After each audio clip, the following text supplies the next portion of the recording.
Hello, UOFT esports. Welcome to the Overwatch intramurals finals. I am your host today, Zdroid. I am joined by Chris. Chris, how are you feeling today? How are you ready for these games? Yeah, I'm feeling excited. I've been waiting a while. I feel like we have two really strong teams here today. Yeah, it's really exciting to see Team GrumpyMook like actually making it this far. It feels like a real like underdog story. I was personally expecting Bearfu. I think he's won intramurals twice already.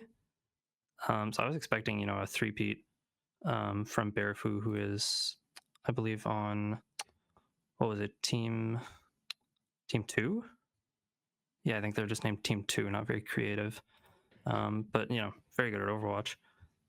But in fact, Team GrumpyMook has actually taken their spot, beaten them out. Yeah, Team Grumpy Mook has had a generational run. They are doing fantastic.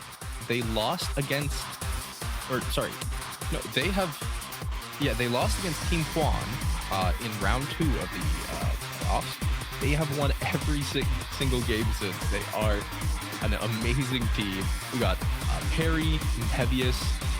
Sorry, this is Team Grumpy Mook here. We got Perry, Mevius, Grumpy Mook, Sparkplug, and Eliscara on this team. They are doing fantastic right now. They are the ones who knocked. Sorry, they were the ones who were knocked into. I'm getting my names mixed up. Oh my lord, I apologize. Yeah, they were knocked down into losers bracket in round 2 by Team Juan, and they have made a losers run since.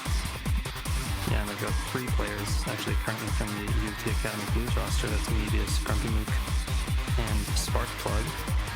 Mebius and Grumpy Mook both sort of hitscan players, leaning into the hitscan. Mebius really mean Freya. Grumpy Mook really good Sojourn, and also falling into the Tracer, apparently falling into the Junkrat. We can expect to see this team, if they want to win this series, I think leaning into the double hitscan wherever possible. I can't wait to see it. Why don't we look at our second team here? For our next team, I was mentioning them earlier. We got Team Juan. They have had an exceptional run. They have not dropped a single game in the playoffs yet. 3-0 all the way to the finals. We got Solokin, Josiah, Deniska, Caxel, and Zalin. How are you feeling about this team, Chris? I mean, I've played against them. They're really strong. Yeah, one of those teams with, I'd say, no real obvious weak points. But it's an interesting matchup because much like Team Grumpy Mook, actually, I feel like the sort of highlight or defining element of this team is their DPS line, Josiah and Deniska. Really strong DPS players. And quite strong on the hit scan as well. I think this team also likes playing the double hit scan, so we'll see an interesting stylistic matchup. It might come down to just who can be better in the double hit scan mirror. It might come down to who is more flexible, who's better at playing sort of off comfort. Yeah, I am excited to see this. Team Juan has done some exceptional matches. If anyone has seen them, they're just clean. That's all we can really say. As yeah, they've taken it. Do you think Grumpy Mook can take their revenge from their round 2 game, their only loss of the playoffs? Do you think they can take their revenge on Team Juan here? How's your feeling about it? I mean, they've made it this far. I'm expecting a close series. I think time will tell. Really, I think it's just going to come down to who shows up on the day. All right. I'm hearing word from our production that we have our map pick ready. It looks like our first map going to be on Control with Samoa. What a nice map. Personally, one of my favorite Control maps. How you feeling about it, Chris? It's an interesting one. I think we've seen very little Samoa in intramurals, but it does play pretty well to the hit scan, especially on beach. I'm not really sure what to expect from either team, though.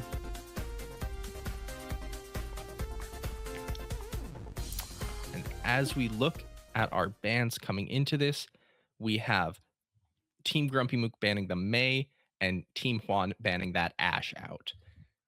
Taking out the hit scans, as you were saying, Mevius and Grumpy Mook are extraordinary on their hit scan. So taking that out, it's probably a good call. How are you feeling about it? Yeah, I think it does sort of show, banning the Ashe shows that you think you're more flexible, you think you're better off with a double hit scan, that you want to sort of lean away from that. That said, I'm not sure what exactly to expect with the Ashe band. Maybe Sojourn, maybe Cassidy, but I think, yeah, it still leaves a lot of doors open. Really, anyone can say what these teams are going to run. Yeah, it is going to be exciting. These games are going to be fast-paced, action-based. They are going to be all over the place. From what I know about intramurals, maybe this is going to be a little bit different, but I love me some brawling all over the place. Maybe not a brawl comp per se, but just I love these messy fights, these scrappy fights in these intramural games, as it looks like we might be going into game very shortly here. Yeah.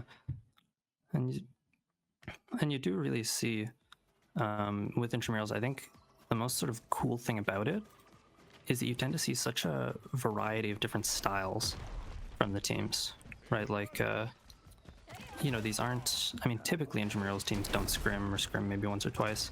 And so a lot of the time it does just sort of come down to, you know, playing for comfort, playing for, you know, what you're personally best at, and sort of trying to find a way as an impromptu group of players, you know, semi-random, to sort of figure out a composition and a style and just like a way of playing the game that, you know, that fits your whole roster. It's a really fun feeling when you get like a couple rounds into intramurals and you can feel like, you know, your team really clicks. You really figure out like a style and a composition that enables everyone to sort of be at their best. And I think by this point, you know, last game of the intramurals season, I think we're expecting both of these teams to have pretty much figured out what they want to play. I am excited to look at it. Yeah, as you were saying, they've completed this entire run together. I mean, they might have not known each other beforehand, but now they're starting to understand each other's play styles. They are getting it in, as we see double Zarya on the tanks right now. It's gonna be a Lucio Baptiste. I'm not too familiar with that. Maybe I'm just outdated in the meta right now, but yeah, this is going to be a fast one. That is for sure. Yeah, I think that earlier ban screen, I think there was a slight mistake there. It wasn't the Mei, it was the Kiriko that was banned, which probably explains why we're seeing no Kiriko. Otherwise, she's very strong. And Wuyang versus Lucio in the Zarya mirror, you would favor the Lucio comp here, just because you can play a bit faster, especially on control. But I mean, the Wuyang can put up so much damage if Team GrumpyMook can't close that gap. We'll see as we get into it. This Zalen on the Wuyang. See how good he is. As this first fight is starting to come out. Having Bastion coming in. GrumpyMook trying to get the Zarya down. Gets him down. He keeps going. Can they push for more? They get more. Yeah. They get the point off that first initial fight. Oh, parry is traded though. That's really going to hurt if your Team GrumpyMook, you know, losing all of that Zarya energy. And right away, you know, Team Juan, they're pushing right back on this advantage. Yeah, I mean, they get that pick off, they get the trade. They're going to have the better respawn timers. They're going to be on the point and able to cap it right back immediately. What a nice play. Hosea getting Bastion out. That is going to be strong. That is another 10 seconds of a 4v5 where they are just getting the point for free and getting more and more space. Yeah, you can see, especially with like the Bastion to shoot at home early at high noon, Wuyang up invested as well. That's going to take down Media. Zalen gets traded though. Parry trades herself out against Josiah. Trades all around the place. Mook has to invest the form, and it doesn't look like Team GrumpyMook can win this, but it is an expensive one for Team Juan, and 3 trades is going to allow GrumpyMook to push right back on. Quite an early use of some of these ults on both teams. Team Juan popping Wuyang, popping the high noon.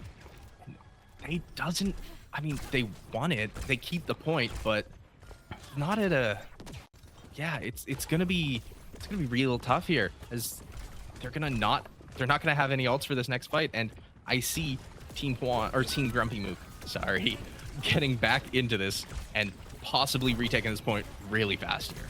The window comes out, but Deniska does take out Mevius pre-fight, so I'm not going to be able to get too much value with this window. GrumpyMook layering in the Bastion ult now, see what he can find with it. But so far, it's just a 4v5 neutral. Grab himself as well. A Bastion ult into that will find 2. Solo King's still alive, but won't be much longer.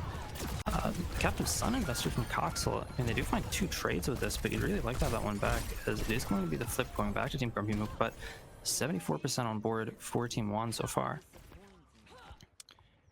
And that's going to be the cap for Team GrumpyMook. They popped the grav. They didn't really need to use too much else, I guess.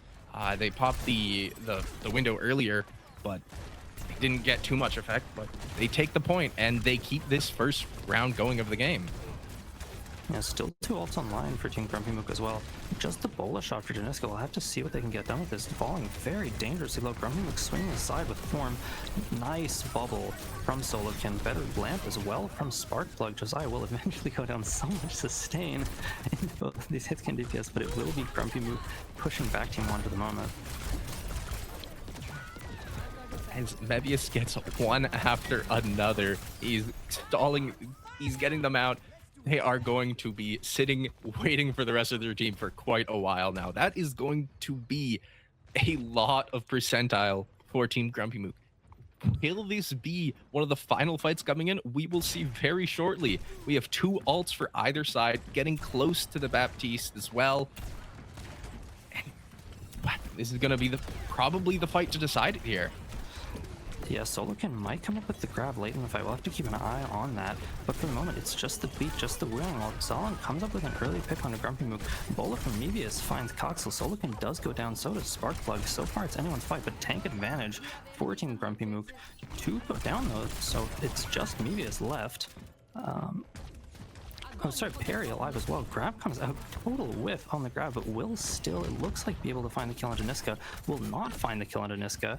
Deniska still surviving, just juking and dodging, and cannot be found. And that has bought enough time for Team Juan to get back into the fight. Solokin 92 on grab. What a great stall from Deniska, keeping the overtime alive, keeping the dreams alive. All these ults being popped. What a huge grab, a 4-man grab. We get 2 on each side. Solokin is down. There is no tank for Team Juan. There's 4 dead. It looks like this is going to be it for GrumpyMook. That is first point. What a final fight. Yeah, I mean, that's really crazy. But I think it's just sort of poor ult economy from Team Juan. I think they get a little bit over hasty investing ults early in the round, and it really comes back to bite them. You know, by the end there, nearly winnable. Really nice grab from Sparkplug. I think we're seeing, you know, the Wuyang Alari, a lot of fragging power on the part of the supports, but especially if you're not getting good value out of your support ults, or you're not getting good economy out of your support ults, you really do lose out when you get into these scraps. You know, you just have so much less sustain compared to, you know, the immortality field and the sound barrier from the Lucio Bap. Yeah, as they go into this next point, I do agree. I want to see these ults being more coerced together. Last round, we saw the High Noon popped immediately as he got it, and didn't really get too much value as they get into the first fight. See what's happening. Mevius is falling low. Deniska gets Mevius out. That is advantage for Team Juan as Bastion is pushing them out. See, as it keeps going here, what is going to happen next? Yeah, Bastion pushing through the side, but it's just going to be Team Juan taking that early space. Yeah, pretty clean so far, but BoostGrumpyMook, they are still all alive. They can push right back on. Bubble advantage for Perry so far. Going to give that over to GrumpyMook. A lot of damage over from the Bastion. Does find a Cassidy. Team Juan trying to stabilize here, but Solokin is in a lot of trouble. Does get help. Perry does go down, trading with Zarya. Really big tank advantage for Team Juan now. And it looks like they will be able to keep the point alive. It's theirs for now as this fight just keeps going on and on. Mevius falls. It looks like Team GrumpyMook is just going to have to back off and give this point again. They keep getting more and more percentile up. No ults on the ready. I mean, we're getting close to the Bastion. Just pops now. Maybe we use it to get point. We'll see as we get into the fight. Yeah, I mean, you do have the Bastion online for GrumpyMook and the Window, but strong support ults already online for Team Juan. Window comes out, Perry does find Coxel, Star goes down. Wuyang and High Noon onto just such a combo. I mean, what can you do if you're Perry? But will it be enough? Keep going into that is 4 down, sorry, for Team GrumpyMook. This is right now, this is Team Juan's game. They are controlling it. They're not making these same mistakes that they were making last time. These fights have gone in their favor every single time. As you were talking before, this DPS from the support lineup is really helping them in these fights, I think, as they have 2 ults to 1 right now. The Perry's grab might come soon. Sorry, 3 ults to 1 as they keep going in this fight. Simwell comes out early, just buying time, but it is last fight for Team GrumpyMook. Now they need to get moving. Mevius taking so much damage already. Damage on both sides. There's the artillery strike coming out, just going to try and make some space. No, going to layer that in with the grab, and that's 2 picks immediately for Team GrumpyMook. But Perry going down, it looks like, and they will need to convert this. Gonna need a clutch from the 3 remaining on GrumpyMook, but it looks like they are good for it. Just Deniska left alive in the back, going to try and get out, but I don't know how much. Yeah, I don't know. I feel like you just kind of. No, okay. Deniska lives that. Okay. They're just better. They just got the movement. Yeah. They get out and they're ready to get their team back in with the teleport. Getting the window down is going to be a really strong hold. The 4-man, the combo of the ults, but Lucio saves them all with the beat drop. What a beautiful fight from both sides. Using these ults together, using them just so connected, and just defending as much as they can. As Team Juan is rushing back the point, seeing if they can get the point before the rest of Team GrumpyMook is back. They get down Perry. Do they get down GrumpyMook as well? This might be the end of round 2. With high noon, I don't see them getting on point. Yeah, really smart call there. You know, Coxel goes Lucio. Team Juan, they lost the fight, but they just speed right back in. They have faster respawns, and the trades from BoostGrumpyMook mean that they can just rush back in, clean up Perry. But oh my god, that ult fight, that's so insane. Deniska, you know, builds up, you know, another sim wall in the span of like 1 fight, basically. I think that was what, like 4 sim walls in that round, was it? I think only 2, but really fast. And like 5 player grab. Like Captive Sun and Photon Parry on top, and it's 3 going down from Team Juan, 2 to the Deadeye of Mevius. I mean, Sparkplug again and again, just with the lamps in these grab turns, making such a huge difference to be able to live through those ult fights with the immortality field and the beat. Yeah, that was a beautiful concoction. As we get into the next game, we do have some swaps on the side of Team Juan. They do have the soldier here. See if that works better for them maybe in this round. They did win the last one. As they're going in, Perry is somewhat dropping low. Bubbles all down as they keep this fight going. Yeah, it's interesting. I think we did see Josiah switching to mirror the Bastion briefly. But it looks like Team 1, they are opting not to mirror the Bastion of Team GrumpyMook, also swapping off with the Freya, which is, I think, quite strong into the Bastion. Bit of a strange comp decision. You know, neither mirroring nor countering the Bastion. But I suppose the Soldier may be a little bit better with the wide angles on the point, but it looks like Coxel is going over to the Lucio, so you get more speed, but Lucio Wuyong versus Lucio Bap, you have so much less healing. It's going to be a rough one with the healing. They do get first point, Team GrumpyMook. Perry got 2 there as they keep going. Yeah, swing from GrumpyMook. It looks like they have not kited this, in fact. It's just going to clean them up right away. And GrumpyMook, they're just continuing to get progress on this point. Such a strong hold. It really feels like Team 1, they can't find the wide space for their DPS. It feels like they're you know, it feels like Solican and Coxel are trying to brawl it out. But really, Deniska, Josiah, Zalan, they all want to be playing like wide and slow to whittle down GrumpyMook. Team 1 just not quite on the same page. Yeah, it is quite a different style happening right now. As we see Team GrumpyMook getting through there. Mook popping the Bastion ult. What is he going to do? Is he going to find the angle? Doesn't get any with it.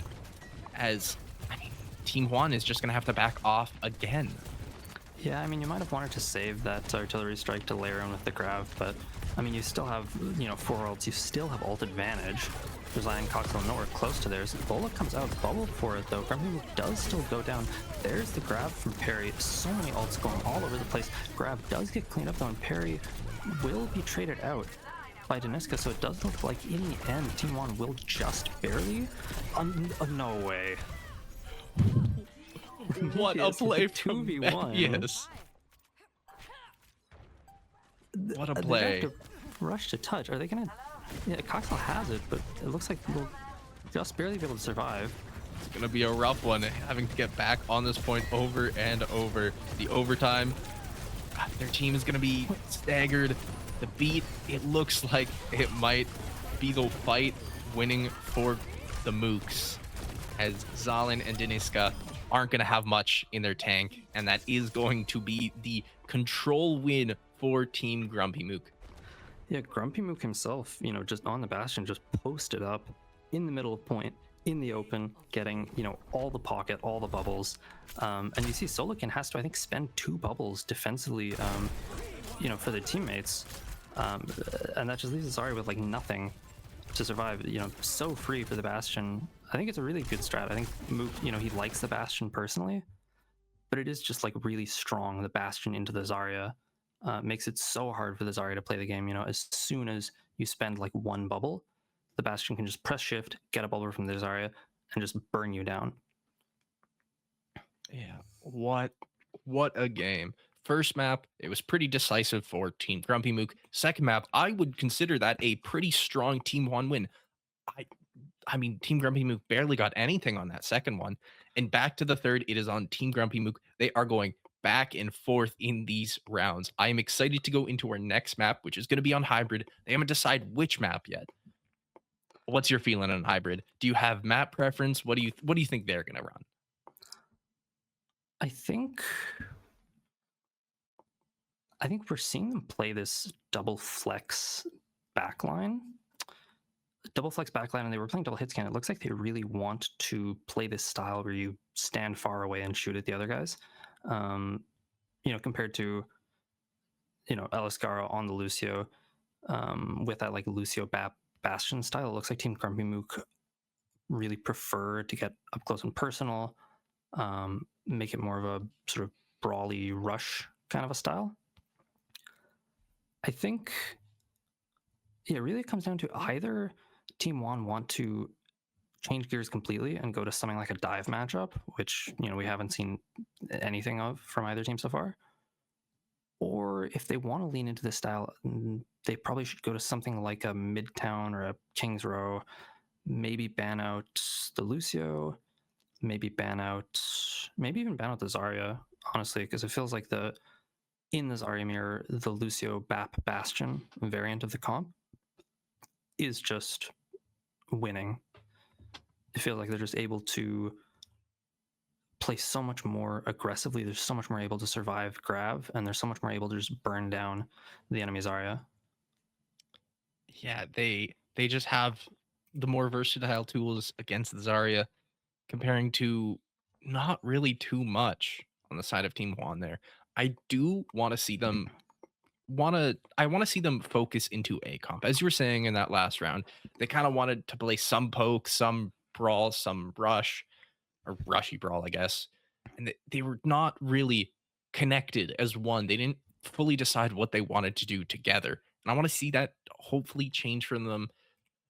I don't know, maybe we swap to something else. I do like the Zarya ban. I want to see, if we're not going to play it, I want to see just something out of, I guess they can't ban more than one. So it will be, that's going to be rough for them. But if the Zarya comes out or goes out here in the bans, that will open them up. I'm not sure on Solokin's pool right now. What do you think would be their next options going into this next map if Zarya's out?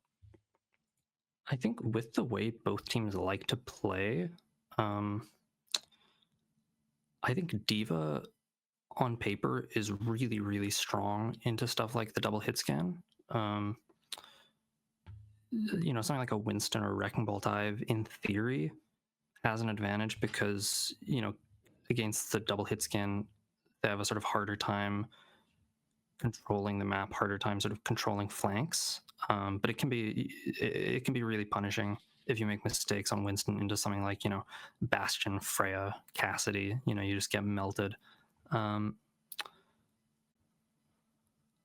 I think maybe the D.Va, or maybe if they think that they're just sort of better, especially with the double flex backline in a slow, far away type of matchup, might look to lean into something like a Sigma or an Orisa. I would be excited to see that. Yeah, as you were saying, I mean, we don't have our Barefoot in here. Yeah. He is Overwatch's Winston #1. We don't have that, so I don't know if we're gonna swap to the Winston as you're saying. I would be excited to see an Orisa. Personally, I've always been very biased to Orisa. I like the kit. As I am getting word, we are going into our second map of the series, which is going to be on hybrid, and it is going to be Hollywood. How do you feel about this map? Hmm. I think it makes sense. Yeah, I think on the sort of like flat close-up style of map of Samoa, we saw Team GrumpyMook just really had an advantage. I think where Team Juan looked their best is where there's sort of more distance, which was on Volcano the way it wound up playing out. I mean, technically Beach is like the long sideline map, but it wound up just being, the two teams kind of battling it out inside of the, door just off a point, inside like a doorway, fighting really, really close quarters the whole time.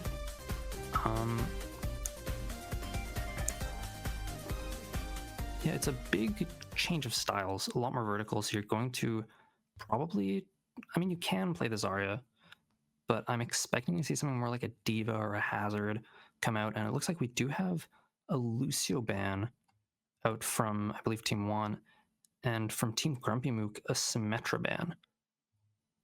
That's going to be honestly probably pretty nice. I did prefer the Lucio coming in from Team GrumpyMook. I felt they were a bit more cohesive with it. Maybe Team Juan just doesn't play it as much, or they're not used to it, and they're just doing it for the sake of doing it because they need the Lucio. They didn't start on the Lucio, but they swapped to it, I believe, in game 2 and kept on it or round 2, to try and keep it going. The Symmetra ban, though, I mean, I'm liking that. Symmetra on Deniska was doing really good work there. As you're talking about the walls, and yeah, it was a really strong pick, and that is a nice one to get out for this next coming into Hollywood. Yeah, especially for Hollywood, such a vertical map really enables, especially if you want to play a tank like a Zarya or something like that that has less vertical mobility. Symmetra can really enable that. I don't know about the Lucio ban though. I see the idea in principle, that you want to change up the style, get the Lucio to the server, but you probably don't play Lucio in Hollywood anyway. Feels like Lucio is one of those really, really strong bans if you're not a Lucio team against a team that likes to play the Lucio. I start to worry as we go later in the series that Team Juan might regret this. They might feel like they've wasted the Lucio ban. They might wish that they'd saved it for, a stronger Lucio map, because realistically, even if you don't ban it, Lucio's just not that good on Hollywood. Yeah. I do think you bring up a great point. Yeah. The Lucio, I mean, as you're saying, isn't the #1 support on a Hollywood, comparing to these other maps where he can just roll the team out and just have them at a great advantage anywhere they go, just being there first. And I mean, we'll get into this, seeing what they pick. They're going for the mirror again. Okay. Yeah, just still the Zarya. Does make sense for first point. I think first point, the ground tanks are a lot better. Second point is where it's like a lot harder for the ground tanks, where the dive tanks have sort of more of an advantage. You do, even back in the days of the Overwatch League, it was pretty common that you'd see teams play a different comp for first point than they would for the rest of the map.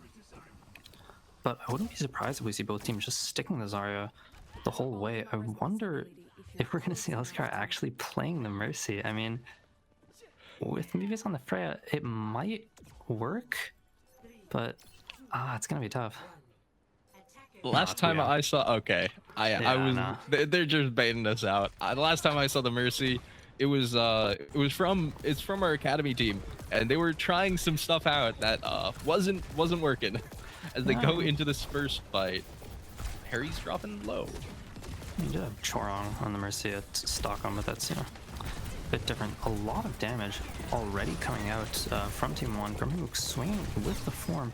Coxel goes very low, but does survive, and GRUMPYMOok in a very exposed position. But you see, he's just burning down Solokin. Solokin will go down to parry, and that's a really great early advantage for GRUMPYMOok.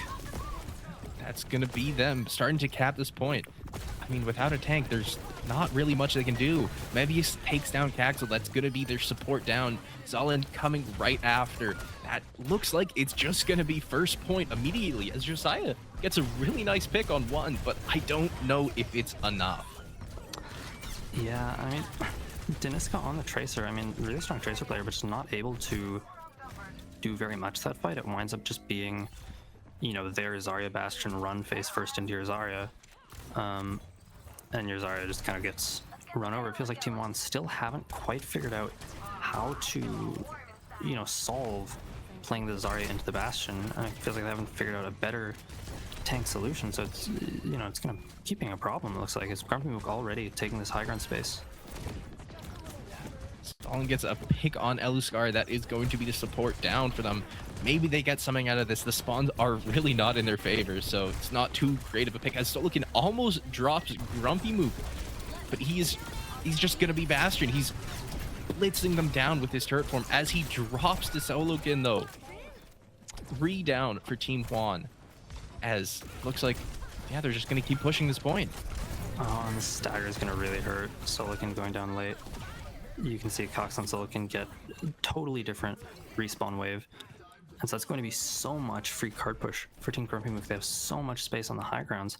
And, I mean, Team Juan, they come out on 5 ults, but GRUMPYMOok, they only had to spend the Kitsune Rush. They have a really, really comfortable ult state. Yeah. Oh.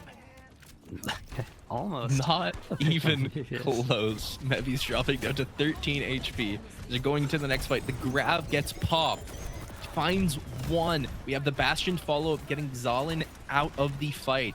That might just be the first point with one support down. It's going to be staggered. The High Noon coming out. Doesn't catch any. The wave dropping Deniska. And they're just going to run them down. Kill after kill right now. They are winning these fights decisively. Yeah, it is 4 ults spent for 2 for Team GRUMPYMOok. But it doesn't really matter when you're starting your second point attack with 5 minutes in the time bank. It feels like Team Juan, they've only really had like 2 solid fights. They've just been staggered out and so much pressure on the cart, and really so much pressure on Solokin. Just, you know, we see the same story again, just Solokin having such a hard time staying alive versus GRUMPYMOok, and Josiah is going to be mirroring the Bastion now. That hopefully should help with this Zarya problem. And maybe trying to make Perry have the same problem, where she's just getting deleted by this Bastion as well. But it... Yeah, GRUMPYMOok does go down. It looks like Josiah is going to be just beaming onto Perry. Perry does survive, though. Survives even the Tidal Blast, but will eventually go down. Yeah, and with the Zarya advantage so late in the fight, you know, 100 charge Zarya versus no Zarya. Really, really hard to win that. Solokin almost goes a bit too far, but that was a really strong fight from Team Juan. They get huge staggers on Sparkplug and Mook. I mean, they're going to be waiting for a while. That cut their time down to almost a minute and a half, or a minute and a half down from before. It's going to be a nice help as they go into the next fight with this Kitsune. The grab getting 2. We have ult after ult after ult here. Everything is getting popped, and it ends up having all of Team GRUMPYMOok down. That was a very clean fight with 2 ults over the other team. Yeah, GRUMPYMOok spent 3, Team Juan only spent 2. Yeah, you're gonna need... It is tough, though, for Team Juan, because you only have the DPS ults left. You do need to keep just cycling ultimates like this. But for another 3 minutes... Oh, that hurts you so bad. Deniska going down early. GRUMPYMOok already trying to capitalize on that with an aggressive artillery strike. Or sorry, that's Josiah with the artillery strike trying to stave off Team GRUMPYMOok. But Team Juan, they haven't given up any more kills, but they are giving up a lot of space. And so many Zarya bubbles. As both Bastions pop their ult, doesn't find too much. High Noon on Deniska, coming right back into base, getting 4. That's huge. Solokin getting one of them. That was not the way I saw the fight going. What a Yeah. great spawn from Deniska, getting 4 of them. That's really, really huge from Janiska. And now, like, that advantage for Team GrumpyMook, almost negated. I mean, they are, I think, now only at 1 fight left to cap the map, but already 2.5 minutes have gone by. They're not really getting very close to a big ult swing. They're still only 30% to another grab. And this defensive position is so strong for Team Juan. They've been getting picked sometimes. It's not perfect. As Deniska finds Mevius again, these picks are huge right now. I was going to talk about how they're getting picked off, but they just have a smaller respawn timer. But it looks like Team Perry, or Team Juan, is just winning it. As GrumpyMook falls to 1 HP, dies, that is going to be 2 dead. Perry just spawning back in. Yeah, Team Juan is decisively holding these points. It is good from Perry, though, to trade out Solican. It does mean that Team Juan are not going to be able to hold as aggressively forward. And you do reset the energy on that Zarya, though. You reset it on both Zaryas. But yeah, like, now that Team Juan have some more space to work with, now that they have some more long angles, they're just having such an easier time. Another Deadeye from Deniska. This time does not find anything. Bola shot from Mebius does find 2. Deniska falls low, but will survive. But there's the Kitsune arrow from Sparkplug as well. Team Juan, they need to really... They can't afford to stagger out here. The retouch is going to be so hard with Solican going down late like that. That's 3 down. They're gone for the next 10 seconds, and they are going to get this point very fast, as it doesn't look like they're going to get another touch. Oh, and they can't even make it. Ah, that's really hard. It is winnable now, though. That's a really, really big 3rd-point defense. I mean, you whittle down 5 minutes to only 57 seconds. That's what they needed. They were really struggling with the hold for 2/3 of the map. Then they get to the final point and they just put their foot down and don't let them pass. They kept it going again for 4 minutes. What a great hold. They have done a lot on that on that defense to keep it together. Let's see if they can push on this offense and make the plays they need to make. Yeah. On the first half, I mean, we saw Team GrumpyMook playing really aggressive, like playing basically just get GrumpyMook close up onto Solokin and just beam down the Zarya. We saw Team Juan just having a really hard time sustaining through that until they get to 3rd point, where the angles are too long for that strategy to work, where the Wuyang Alari can really do their work and sort of keep Team GrumpyMook at bay. Now that it's Team Juan on the attack, I do think that they are going to have more opportunity to sort of play that long, slow style, more opportunity to dictate the pace. We're going to have to see if Team GrumpyMook, have anything up their sleeve to play aggressive, or if they're going to just change it up and sort of play, a less aggressive style than they do on the offense. Yeah, as they get in, starting with the first tickling of the plays. Nothing too major is going to happen here. Will any shots come out? Doesn't look like it, as it's just going to be back and forth until the first pick comes. Perry dropping pretty low here, Sparkplug as well, but I think they're just going to be healed up back and forth. GrumpyMook dropping early though. Solokin, Mevius finding Josiah as the trade back. They are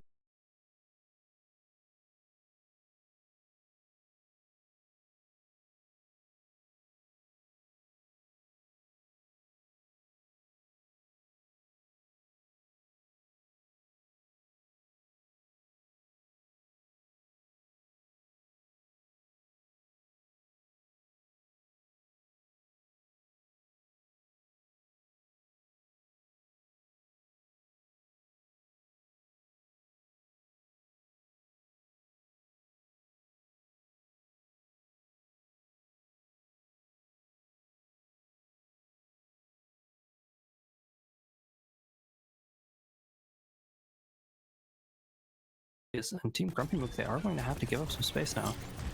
They have the grab. Are they going to use it? They do. The Bastion all the way from spawn, pop and yell. With that all, the combo goes huge for them, as it might deny them this cap. Niska's coming from behind.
on the low ground here. That is the one silver lining from them. They didn't get snowballed too badly, so they are going to be able to control this space on the background. Sparkplug just stealing the elevator from GrumpyMook. Just making sure. Just having a little fun with it as they get to the high ground. They're holding, seeing Deniska, seeing if the Widowmaker can do anything. But with this high ground advantage, I'm inclined to see a swap maybe coming down. But Perry drops down and drops low, getting dropped early. Kitsune getting popped. 2 down. It keeps going. The wave drops from the Wuyang as Solokin also gets Mook. Deniska getting another. Solokin finding the last, and that is their point.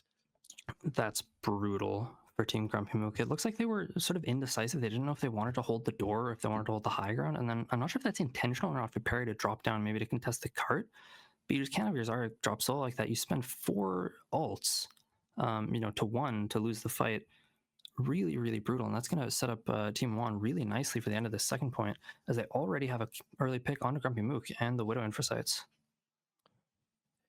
It's Caxel getting that pick off on GrumpyMook, as you just said. It's going to be another 10 seconds for them to have their team. And Barry tries to get the touch, but it's just staggering even farther as Deniska is finding these shots, gets 2 more. That's just gonna secure them just a little bit more space. They get to play up so far. Zalin is playing up so far on this Wuyang, just being as aggressive as can be. Yeah, I mean, on paper, the Widow from Deniska shouldn't maybe be working as well as it is, but Deniska just hitting the shots. Sometimes that's all you need, really. Peeking very aggressively will be forced back for the moment. Yeah, Team GrumpyMook, they really need to stop the card here now, though, and it looks like, yeah, pick onto Deniska. Lots of pressure on the Solokin. They are going to, stem the bleeding for the moment. Aluskar Nice finds from Perry. Zarya. Perry Zarya gets Perry's Solokin Zarya as they find the picks they need, holding this point, making sure they can't do it. This is going to be a lot easier of a hold than Team Juan had to do. They only have another 2 minutes comparing to the another 4 they would have had on their offense as GrumpyMook gets picked off. Some creative positioning there. I'm not really sure what went on, but yeah, I mean, Team GrumpyMook, they're just gonna have to back all the way up. They really cannot afford to lose any more players here, as this is basically last fight. Mevius looking for something with the bullet shot now. Grab comes out from Solokin. Solo grab onto Perry. Solo grab and artillery strike onto Perry will convert the kill, but at what cost? Still maybe winnable for GrumpyMook, but it looks like, yeah, the ult advantage from Team Juan just too decisive. What a last fight that was.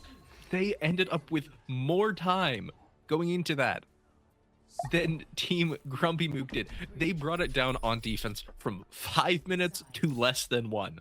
And on their offense, they were struggling to start. It almost went to OT on that first point. They ended up getting it, and they ended up sweeping from there. Mistake after mistake from Team GrumpyMook gave Team Juan the plays that they needed, the momentum that they needed to keep it going.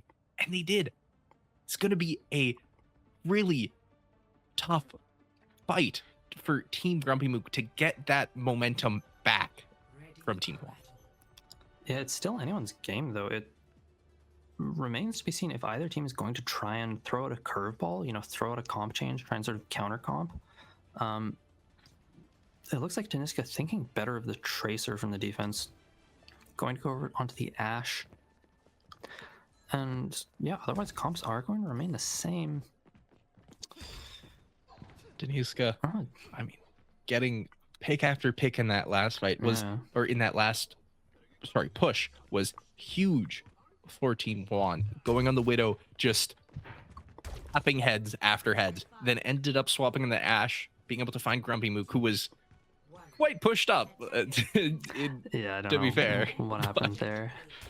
As they get into this first fight, we'll see what happens. It's going to be a quick one. It's 1, maybe 2 fights out here. Yeah, and it might come down to, if Mevius or GrumpyMook can get an early ult online. Caxel already so low. That's so much damage. Coxel having to back up and heal up as GrumpyMook as well, falling low, just holding the sides, waiting for the heals. They get a little bit of space, but is it enough to get onto the point? Yeah, I mean, they get good damage, and they do get parried up on this higher, and she is able to take down Josiah with the help of Mevius. Going to push really aggressively here. Another bubble onto GrumpyMook, but this time the bubble turn does just get kited out. Zalin, though, is stranded down, and it is 5v3 now. 14 GrumpyMook 5v2, and it looks like they will be taking first point. First point for them, but with no time being added, it's going to be OT for the rest of this thing. All Team Juan really needs to do is save 5 ults and have that just ult advantage, right? They just need to have one fight to win it.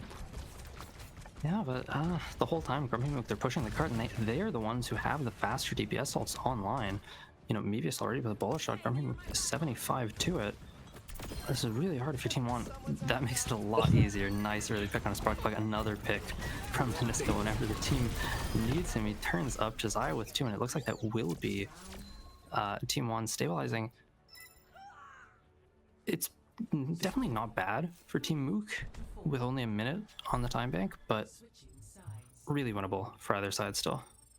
I mean, Team Juan, that is what they want. Last time, they had no opportunities until the final minutes, until the final meters of the point. This time, they get it barely after the car comes out, right? Just the Wu Yang getting the pick on the Kiri was so instrumental for that fight. The blind over the wall, random shot into the backline, gets the Kiri, and gets them that point as they move to attack to see what they could do. Will we get the Widowmaker back? I'm not sure. Deniska's still deciding on what they will play. Ana from Coxel is interesting. I do like it though. I think you'll have an easier time sustaining compared to the Alari. With the cooldowns, a little bit harder to get value with them into the Zarya, Kiri, but you can at least force out bubbles, force out Suzu. Really, I think though with the Ana, it's probably just going to mean Coxel's playing to farm up a nano boost. In these sorts of scenarios, if you are on the Ana, if you can just build up a fast nano, that's usually just enough, as a tempo ult to just secure a fight win. It can make a lot of difference. So move into it. Deniska ending up on the Freya mirror match. See what happens here. We saw this in map 1. Not much else as Eliscar drops down low. Solokin getting even lower. Mevius as well. So much damage is happening. No kills are come until Zalin takes out Mook. Looks like 2 on the side of GrumpyMook, getting them down. Deniska trading out the Freya. This is a 3-on-3. No low supports. Parry is dropping to 1. Parry drops with 4 alive on Team Juan. That is their point. And that was a fast point. Yeah, Deniska really just doing it all. You can see already 90% of the bola shot. And this puts Team Juan in a really, really good position. Team Mook, they died pretty late, so they're not going to be able to set up their hold super early. They will be able to get the high ground space, but this first tempo bola shot from Deniska could just win them the map. Once Team GrumpyMook are forced to drop to contest the cart, they don't really have anyone who's super happy doing that. Maybe the does. Coxel. Find Coxel, and the bullet goes wide. Deniska almost dropping, barely living, which is great for Team Juan. They needed Deniska alive as they go in Bastion, trying to get some damage out. It doesn't look like it as Solokin drops, and the bola comes out and gets all. As Team GrumpyMook gets the sweep off rip, and they get the round just meters away from losing. Yeah, I mean, it's miracle picks, that really get Team Juan back in with a fighting chance. And it's just a miracle pick on the end there onto Coxel, that just secures it for Team GrumpyMook. I guess, they had attackers advantage as well, but 2 really close maps so far, but it does feel like, I don't know, you really feel like you want to see Team Juan try and take us somewhere where we're not going to be in this Zarya Bastion mirror, because it feels like that is just Team Mook's playground. They can just give all of the bubbles, all the pocket, all the immortality fields, all the Suzus to GrumpyMook, really just boost him. And, you know, Team One so far, 2 maps in the Zarya Bastion mirror, 2 maps they've lost. Yeah, I mean, to me, it's looking like it's, as you said, it's GrumpyMook, Team GrumpyMook's playing field, and they are just trying to match onto it. It'd be really nice to see them either ban it out or swap it out, maybe pick a map that will go into it. This has been such a close series. It is 2-0 right now. Match point for Team GrumpyMook. But I mean, every map has been, I mean, nail biters almost. Like, it has been, I would consider this certainly a great series so far. Yeah, the maps have been as close as we expected, but I mean, 2-0, backs really against the wall for Team One here. I mean, they might just wind up going out 3-0. This is really scary if you're Team One, especially after the Hollywood. You know, you had that great turnaround. It looked so winnable. That's just crushing to lose it like that. I mean, especially like you lose it in such a winnable situation to just an unlucky first death.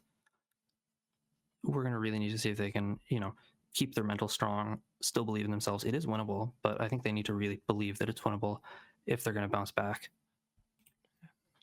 I think they believe it. I think they believe in themselves. They were so close on that last map, as you were saying. Just, I mean, right there. And it barely goes in the way of Team GrumpyMook. I don't think you could have a closer match if you tried. I really want to see them play on their what they want to play as they go into this next one. Yeah, it's going to be Flashpoint up next. It looks like it is going to be Suravasa. And that's where, I mean, what I said about the Lucio ban, that's where it's really going to come back to bite you. Lucio's so instrumental on Suravasa. Team One have shown that they don't want to play that hero. And now that it's open again for Team GrumpyMook, it's going to be really, really hard for Team One to win this. It is doable, but I think they need to ban out the Zarya or the Bastion. Yeah, so we are going to get bans fairly soon here.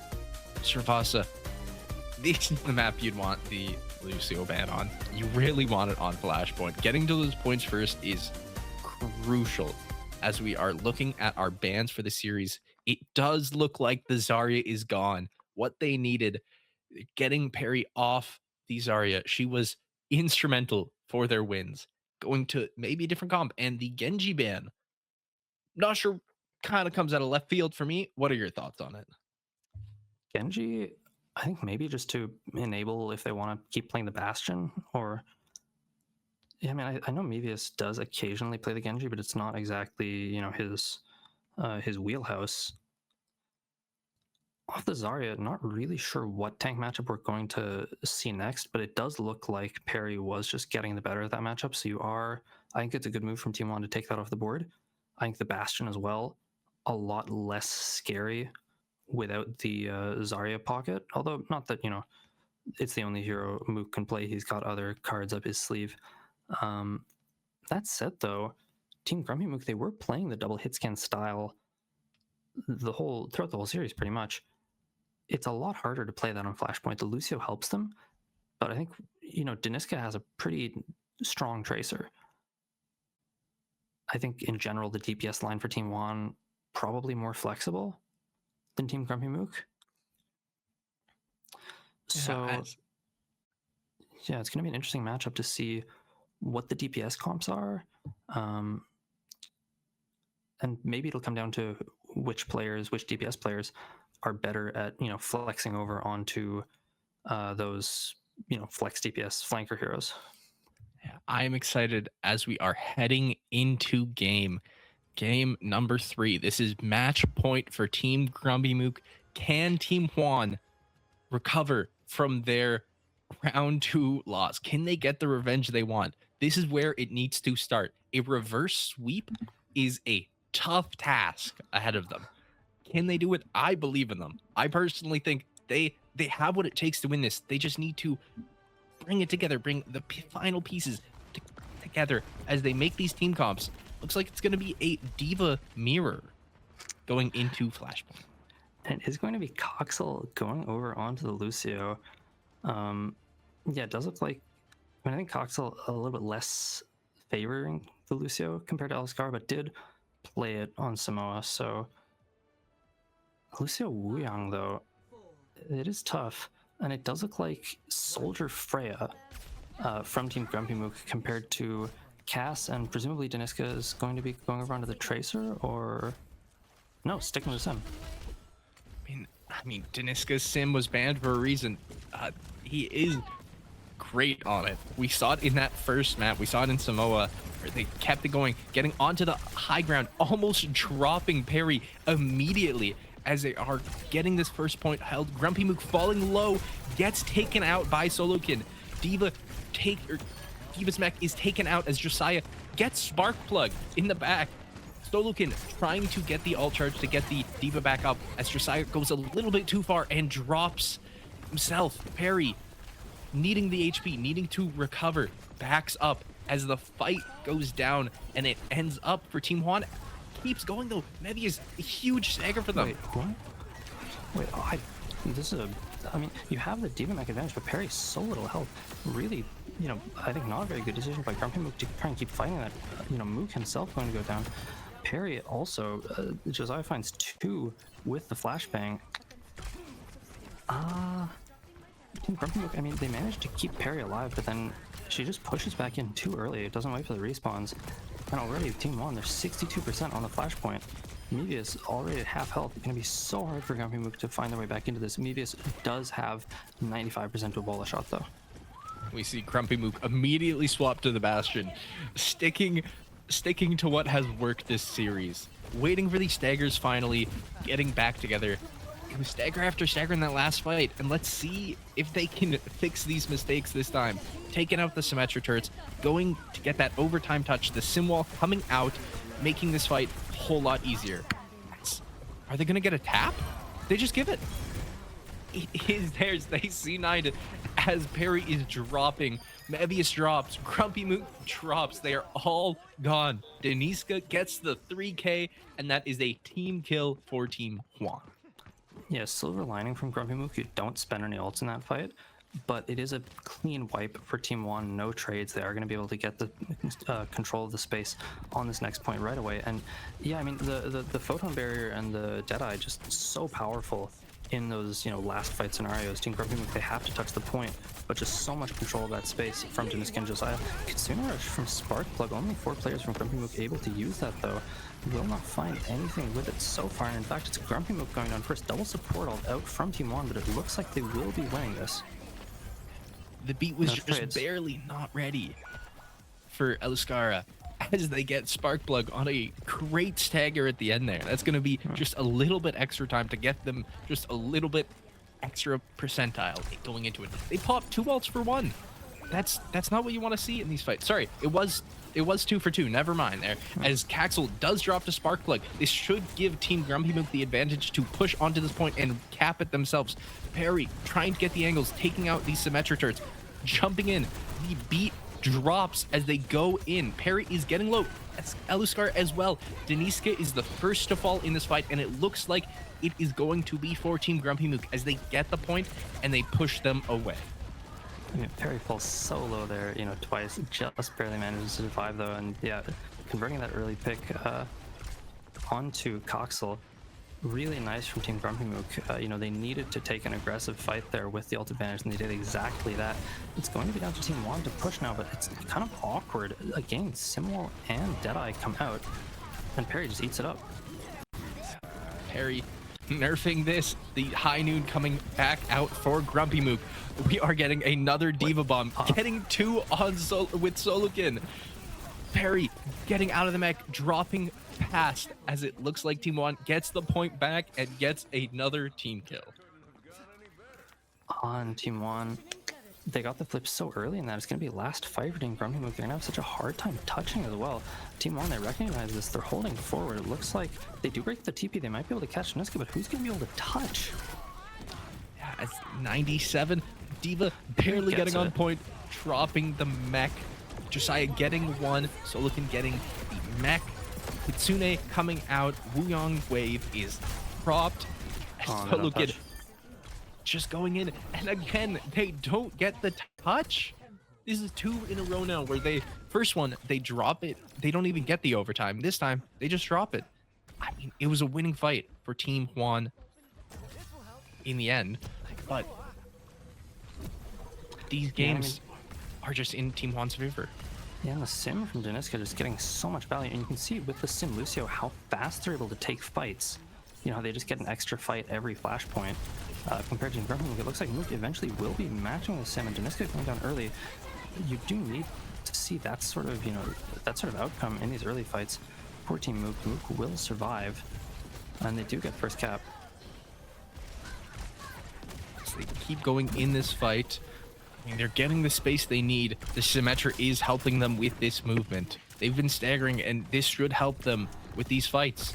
On the side, I mean, Symmetra is quite caught out. Does drop, and that is going to be a huge pick for Mevius. The Bola comes out as well as the beat drop to counteract it. Perry is coming out. Aluskara only finds 2 with his own beat drop as they keep going. Mevius finds Josiah. Zullen drops as well into the void on his own volition as they keep going into this fight. Solokin is dropping out of the mech and soon to drop out of this world. Yeah, I mean, it might just be reset. Oh, the stagger on the Diva mech for Solokin, that really hurts. Yeah, I mean, it's last fight Team 1. They're gonna have to take this fight without a Diva mech. It's gonna be really hard. I mean, they do have the sound barrier from Deniska. So far, they've won every fight that's been online. We'll have to see if that remains the case. Early pick on the Sparkplug already. No Diva, no problem. It looks like Josiah comes up with 2. Perry with 2 with the bomb. I mean, they almost got point, but Diva Perry gets to the Wuyong all goes a bit late. I'm not sure why we're using that when the fight's won. Never mind. I'm misspoken. They did end up winning that fight, getting the point, and they do have another chance to get this 3-0 on Flashpoint. Yeah, it's GrumpyMook's photon barrier now, though. Goes up with it early, and an immediate push on the Perry finds Josiah, duping it with Solokin on the side as well. Looks like she is getting the better of that trade. Solokin will lose the mech. And yeah, no ults online for Team 1. They really just need to hope for a miracle here, or else, I mean, what can you do? It ends up just being a 3k4 Perry, getting the team out. Josiah runs for his life. So they get the point, 2-1. This is, it's not a sweep on this side. GrumpyMook can get this back. They've been looking nice since this Symmetra swap. I've been like really good now. Yeah, as you said, I mean, they have 2 ults right now. Perry and Eluskar getting them up very fast as they go into this next fight where there's only 1 ult for Solokin. Perry is dropping immediately though. Zalin gets the pick onto their tank as Symmetra gets their entire team into the point. These Symmetra turrets are going to hurt, but it looks like it's theirs as GrumpyMook drops to Josiah. Mevius drops to Solokin. Sparkplug is falling as well. Perry's back up, but so far away as Eluskar is running for their life.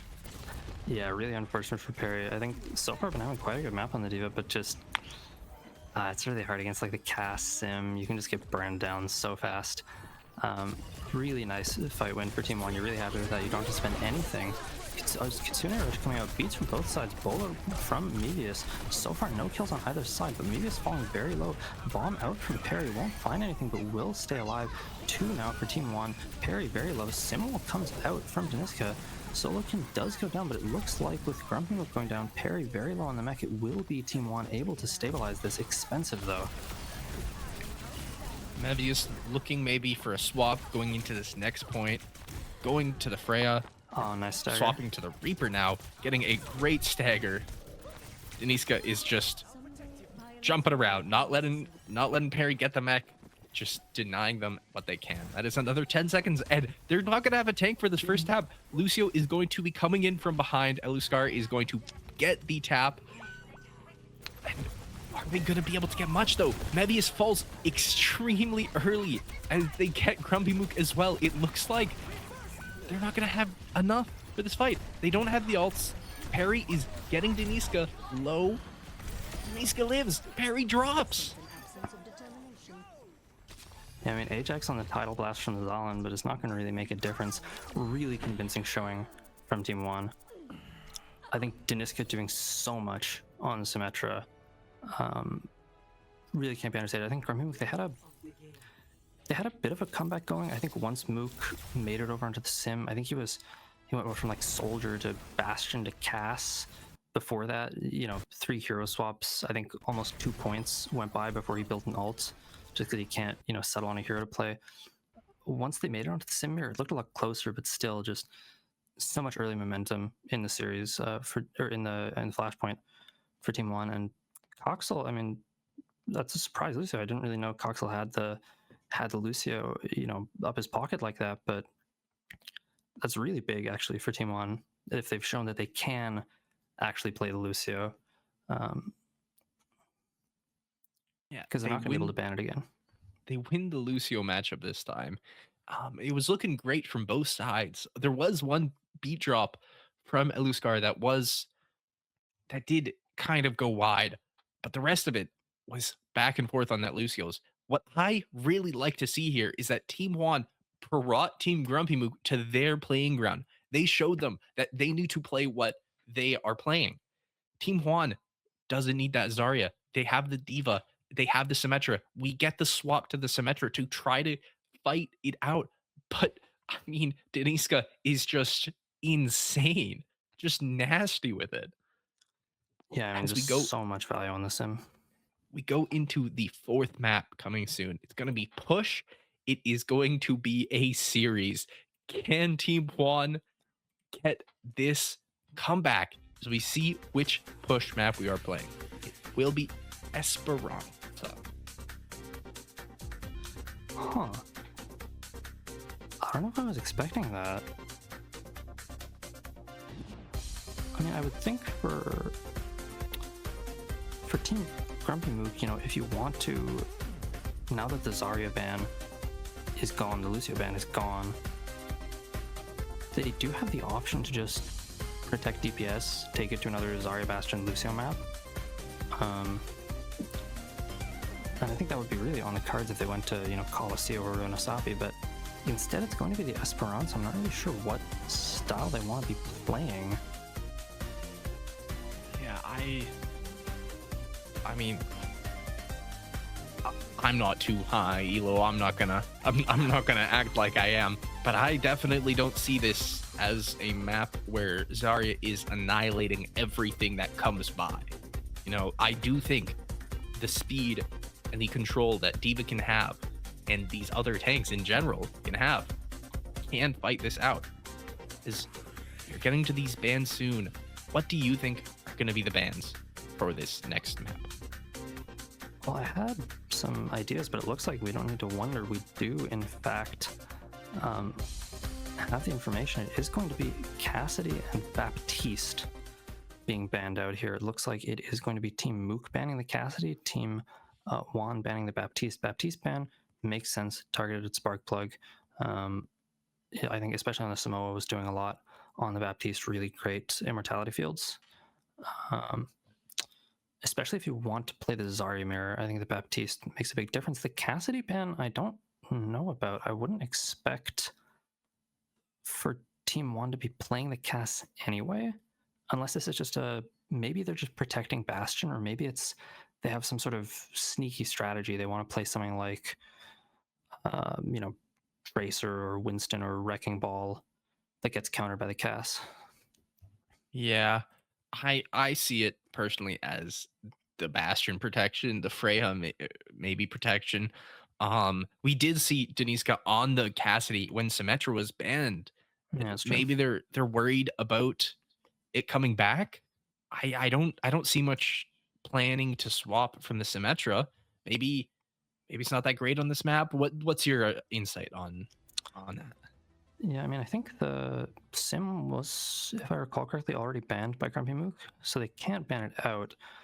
It's a pretty solid pick on Esperanza, not great, but I think Esperanza really mostly is going to be dominated by, I would think, the Freya above anything else.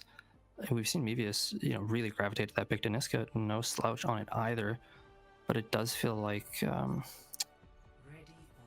yeah, really not sure. I mean, neither team's favored comps are all that great here, but it does seem like a map where things are maybe a bit more open, but where if you're playing the Zarya style, where you're playing like slow double hit scan, then the longer range that Team Juan was displaying will win out. But it looks like, oh, this is a total shift on the DPS line. Double flex. Cast Reaper. No hit scans to clear out this Mevius. That is going to be free raiding for a while. Same as Sparkplug, having really long range on the Giriko, are going to have really nice fighting. This Josiah is going to be doing a lot to this Bastion and Zarya. As we start getting into this first point, I'm excited. Yeah, we see Mevius already falling very low. Nice bubble from Perry to save the fray. GrumpyMook, though, no longer able to receive a bubble, presumably because it had to go out on Mevius, will go down. Still anyone's fight, though. Coxel does get traded, but Perry will fall. Solokin able to survive, and it will be Team Juan taking this first fight pretty convincingly. Deniska and Josiah just able to get in there and really pressure the back line. GrumpyMook, they're just on the back foot from there. They get the first push. They get the better alt timers. They're gonna get these faster into this next fight that's coming up. I mean, they might get the Death Blossom. They might get the Wu Yang alt. We'll see what's happening as just keep this pushing. Yeah, aggressive push now. I think 2 bubbles coming out from Perry, so she's going to have to give up a little bit of space. Now the form from GrumpyMook, though, is going to push them back, and so much damage. They get 4. They're getting them all here. The bubbles had to pop early, but it's what they needed. I mean, Tracer gonna run for their life. Deniska is hiding, praying to not get staggered as they just waited out in the back line. As Team GrumpyMook is gonna get the push right back in their favor. Yeah, thanks to that late trade from Deniska and Deniska staying alive, it will be a 4v5, so probably not going to be able to find the lead. It looks like they will be wanting to try and fight this early before Mook can come back, and not able to find a kill so far, but they do split up Team GrumpyMook quite hard. Blossom comes out from Josiah, but no kills. Josiah almost going down. Deniska falls in the back. So many low health bars from GrumpyMook, but no kills. Mevius, Elsgar, Perry, and Sparkplug all dropping low, but they get 2. They get their damage on 2 targets instead of the 4. Not having it split up, just choosing these targets together and getting them down. The Death Blossom didn't help. Mevius, earlier on, before the 2 fights ago, swapped from the Freya to the Reaper and has been playing that mirror matchup, I would say, in their favor. Yeah, I mean, it really helps having the Kiriko, in these scraps. We see how Sparkplug is just able to survive that whole aggression. I think using the Suzu to live through the Death Blossom. Beat does come out from Coxel, but is not going to be able to save Josiah. Will save Cox on Solikin from the Grab Artillery Strike, though. Now the Tidal Wave coming out on a Solikin. So much pocket on that Mook, though. They are really boosting him with all of their power, and he does survive. I mean, just story of the series so far. Mook is sitting there in turret form, just melting Solokin. They are taking him. They are just taking him and giving him everything he needs. The bubbles going towards them, Suzu's, everything they need. As Kitsune gets popped from Sparkplug, they do get the grab off on 3 of them.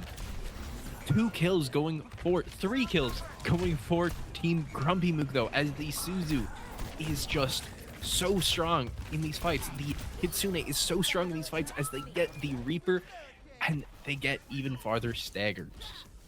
Yeah, and the staggers are brutal. And there's no ults online for Team Juan. That was it. Really huge grab connection, but Solikin just not able to survive. Nobody able to follow up. And now Team GrumpyMook, I mean, they're just continuing to press the advantage, playing so aggressive. Bubbles already coming out. There's the beat. Mevius looking for a Death Blossom. Can't find it, though, and that's a good kite from Team Juan. They do survive the beat turn. Coxel does drop early. The Death Blossom does get him. Perry gets 2, getting Solokin out, getting the triple kill. It's just Team GrumpyMook's game right now. They are winning these fights, and they are keeping the pushing. Sorry, we saw at the start first fight, Team Juan had a great win. They had a great life on that Deniska's Tracer. Swapping to the Ashe, maybe something can happen this time. But we're not seeing what we need to see in this game so far. Yeah, okay, nice from GrumpyMook. They do just back out early. Trade on to Mevius is a little bit far, but what? GrumpyMook with an insane flank hiding on the Bastion. The grab from Perry the Suzu is perfect in Sparklight. That's going to be a clean team wipe for GrumpyMook. They're looking at a full push now. GrumpyMook on the Bastion. They were right to ban the Cassidy, defending that Bastion ban out, not letting them get GrumpyMook off of what he wants, what he needs in these games. Finding that flank, getting a triple there, just winning them these fights so cleanly. As Perry is getting to the Bastion ult pops, Death Blossom down. Josiah gets two back, but is it enough as GrumpyMook gets their support, gets their tank? It's not, they don't have anything left. Mevius gets Josiah again as they go into this final fight territory. Josiah does find enough though, does stall out enough with the Wraith form to buy time for the respawn. So at least Team Juan, they're not out of it just yet, but they're down more than 100 meters. You know, it's so hard right now. And GrumpyMook again on the flank. Perry does go down, trade of the Bastions, and it looks like this time Team Juan, they do survive that flank aggression from GrumpyMook. The same play does not work twice. And Team Juan now, they're really in it with a chance. Perry getting the closer spawn as well as GrumpyMook as they push this robot towards the center, denying the close spawn from now on, making sure they have every advantage they can going into this next fight. They do have the beat. There is potentially a Death Blossom coming in. That should be it from Team GrumpyMook. As they go into this, the beat gets dropped pretty early. GrumpyMook falls immediately though. They know who their targets are as Deniska drops to Mevius, Caxel getting Spark Plug, and they are winning this fight now. They get the team wipe. Yeah, really nice play from Team Juan. That's exactly what you need to do in that situation. Coxel has a sound barrier, no other ultimates online for Team GrumpyMook. They recognize that they have beat advantage, they recognize they have the ult advantage, and they just go fast with it. Nothing Team GrumpyMook can do. Deniska now over onto the Sim. The Sim has been working. We'll see what they can do on this map with it, as they get the pick on GrumpyMook when they need it, and that is what's been winning them these fights. I want to see them targeting GrumpyMook more and more, getting them to use all their util. As Josiah almost gets the drop on Mevius, he does. Josiah gets two. GrumpyMook falling low does get dropped. Perry dies as well. Josiah is getting a 4K, and he gets them all. As they Zalin steals the ace. Push pointing. Solid, as he said, denying the ace. What a close play. Doesn't even need to use the Death Blossom. Just straight up shotguns them to death. Throws his guns on the ground and shoots them more as they go into an overtime push for the final fight of this potential series of the game, though. Huge boop. Incredible boop from Coxel. Saves their team from the Death Blossom. The Death Blossom goes towards Josiah as he gets two more. He keeps pushing. They get another team wipe. The boop was amazing. The beat was great on Eluscara, but it wasn't enough. The Death Blossom finds he finds the ball, frankly.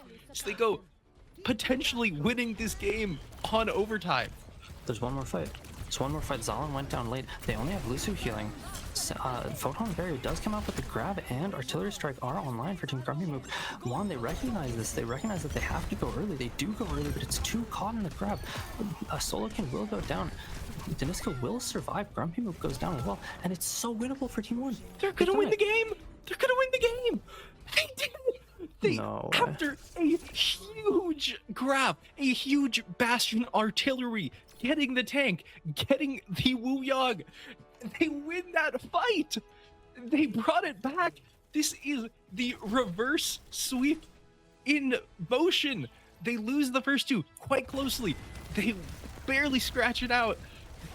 And they won this game in overtime. They pushed it 100 meters in overtime. Yeah, I mean, it takes them a while to warm up, but like that whole second half when they're making the reversal, they just play so smart. Like always just playing to the ult state. You know, when they have ult advantage, when they have beat first, they just go for a beat rush. In that last fight, you know, it's 4v5. They're kind of in an awkward scenario where they don't have their Wuyong, so they have less healing in the long run. They recognize the play is just while Grumpy Mook are coming out of spawn, just sucker punch them when they don't expect it. Push with the sim wall. And just we see, you know, Josiah going so aggressive on the Reaper with that they're able to, you know, trade it out, scrap it out, and eventually find the fight win. Yeah, just really, really clutch, smart plays, like good flanks. Really nice from Team Juan on the back half of that Esperanza. Yeah, I mean, just that game was insane. Josiah getting kill after kill on the Reaper. I have been nonstop talking about how great Deniska has been. Josiah has been almost in their shadow for most of this series, but this game, he showed what he can do. Going on that Reaper, getting win after win in these fights, showing that Team Juan doesn't have one DPS. They have a team together that just coordinates so amazingly when they get started in these games or when they get up in these games. As we go into our next map on Escort, it is going to be Circuit Royale. How are you feeling about this? That's funny. I was sort of expecting if we went to map 5, we would see a circuit map 5, but to be honest, I think either team, if they went circuit, would go circuit. I think both teams you have, you know, in particular, you have each team has 2 hit-scan DPS players. You know, they're really strong and really confident. And yeah, I would expect either team, you're really just thinking, we can win this. You know, I think Deniska and Mevius both really rate themselves on the Widowmaker. Be a little bit surprised if we see either team ban out Widow. Maybe something like a Freya or I don't know if I think the Bastion hasn't been banned out yet, so maybe even ban the Bastion, but I'm expecting a Sniper Mirror for sure. What I'm looking at for Team GrumpyMook is banning a DPS and denying that Bastion ban. The Bastion has been so pivotal for them. In that last game, we saw how strong it was for them. GrumpyMook getting flank kills, getting picks, just running it down in turret form with all the support he needs to delete them and sweep these fights. I really want to see him just use what he has and keep it going. On the other side, I really want to see Team Juan just deny what they have to. They've been great. They won the Reaper matchup. Maybe banning the Freya could be potential. I personally am excited to see another game of Symmetra with Deniska. No matter the map, no matter the play, this Symmetra has been fantastic for them. Yeah, I mean, Bastion on circuit, it's a little tricky. I think if you don't play around it correctly, it can be really punishing to the tank player.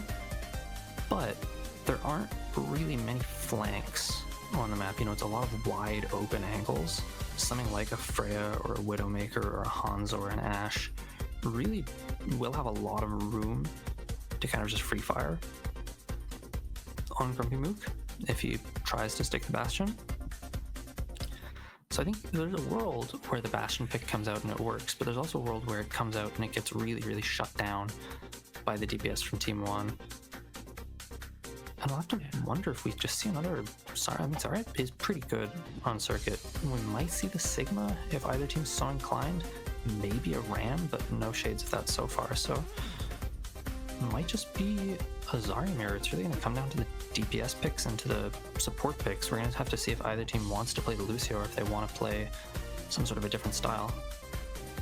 Yeah, as just this series overall has been crazy. As we're waiting for these bans, I really want to emphasize Team Juan has gone flawless in these playoffs. They are 9-0 in games before this started.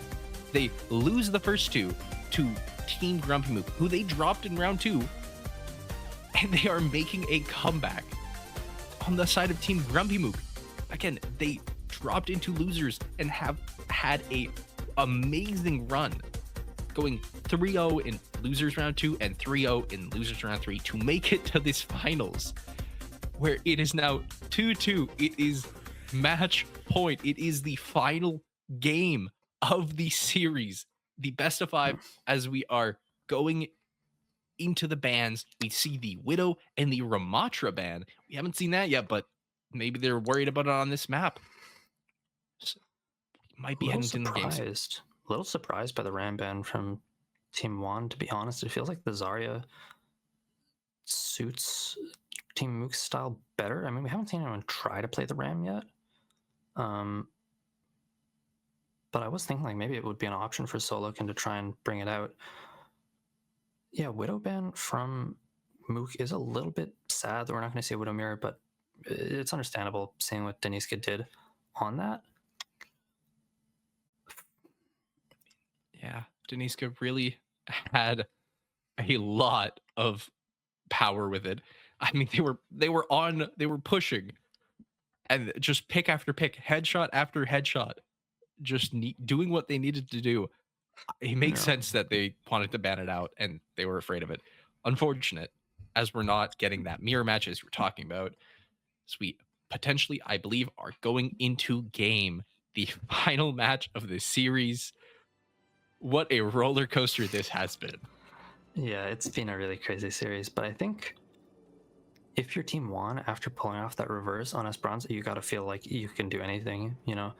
So much momentum behind them. And Team Mook, I mean, maps 3 and 4 were close. They almost had it, but it does feel like cat's out of the bag with that, you know, Zarya Bastion style. First 2 maps, I think it took Team Juan quite a while to really figure out an adaptation. But at this point, especially on circuit, I think if Team Mook keep trying to play the Zarya Bastion, I think Team Juan have their number on it. I don't think it's going to work. So I think we're going to see from map 5 a really different style. Pause though. I'm not sure what that's about. Maybe we're getting maybe a tech pause or something. Yeah. As I mean, before we went in, I'm not sure if these are going to be the finals, final team comps, but we did see the Sigma for the first time in this series. A completely different comp for Team Juan.